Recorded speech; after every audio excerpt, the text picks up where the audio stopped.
We interrupt this program to bring you a special announcement from News Central in New York. We have just received word of a startling development in the Earth satellite race. It has been announced in Washington that the United States will soon launch Yul Brynner as a space satellite.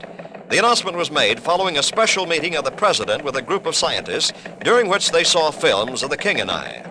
Now for the reaction in Washington to this news, we switch you to our correspondent, Huff Baines. Well, the reaction here is varied. Speaker of the House Rayburn was delighted in the choice of Brynner.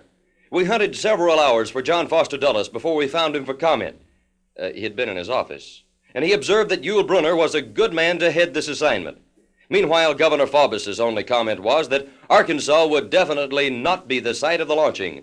Yul Brynner himself, incidentally, was not immediately available for comment. As a matter of fact, no one seems to know his whereabouts at this time. On the labor front, James Hoffa objects to the use of Brynner as he is not a member of the Satellite Union. Well, that's the reaction from Washington. Now back to Chicken Little in New York. And now for the foreign reaction to this news, we switch you to the Russian Embassy and our correspondent, Tam O'Shanter. The Russian embassy has been a beehive of activity since the announcement that the United States plans to launch Yul Brynner as a space satellite. The first official reaction was an announcement by the Soviet ambassador that Brynner actually had been invented by the Russians years ago. Oh, here's the Russian ambassador now. Perhaps we can get him to comment. Sir, what is your reaction on this news? He said that, the ambassador reports that,